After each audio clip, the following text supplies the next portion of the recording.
৭ই মার্চের যে ভাষণ এটা একটা অনবদ্য ইতিহাস। রাজনীতি একটা কবিতা।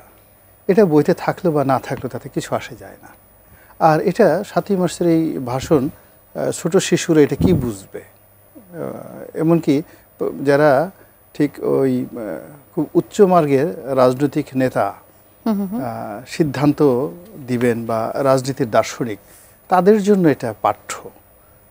৭ই মার্চের যে ভাষণটা এটা আমি মনে করি যে সারা দুনিয়াতে যে কয়টি অনবদ্য রাজনৈতিক দলিলা রয়েছে, দ্য পলিটিক্যাল ম্যাগনা কার্টা রয়েছে, তাদের মধ্যে রাজনৈতিক ম্যাগনা কার্টা হিসেবে ৭ই মার্চের ভাষণ একটা গ্লোবাল হেরিটেজ।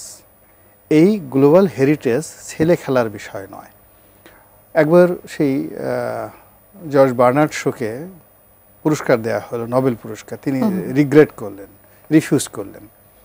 তো সবাই জিজ্ঞেস করলো যে কী ব্যাপার, আপনি নোবেল পুরস্কার এভাবে রিগ্রেট করলেন? বলে যে আমাকে যারা নোবেল পুরস্কার সিলেক্ট করেছে আমার কাছে মনে হয় না যে তারা আমার বই পড়েছে বা আমার জ্ঞান, আমার মেধা, আমার যে যোগ্যতা এটা অনুধাবন করার মতো তাদের সেই ম্যাচুরিটি আছে। ফলে যে আমাকে মূল্যায়ন না করে যে পুরস্কার দেওয়া হয়েছে, আমার সাথে জ্ঞানী লোক যদি আমাকে পুরস্কার দিতে আমি সেটা গ্রহণ করতে পারতাম।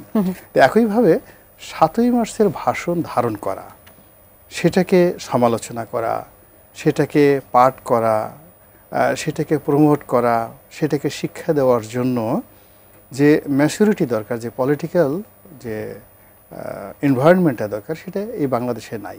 বরং আমি মনে করি যে আওয়ামী লীগ জমানাতে এটাকে যে পাঠ্যপুস্তকে অন্তর্ভুক্ত করা হয়েছে, ইট ওয়াজ এ রং ডিসিশন। এটা দরকার ছিল না। যারা সত্যিকার অর্থে রাজনীতি করতে চায়, আগামী দিনে বিএনপি রাজনীতি করুক, জামাতের রাজনীতি করুক, তারা তাদের নিজস্ব প্রয়োজনে যদি কখনো বাংলাদেশের রাজনীতির কোনো ম্যাগনা কার্টা খুঁজতে যায়, তাকে ৭ই মার্চের ভাষণ খুঁজে বের করতে হবে।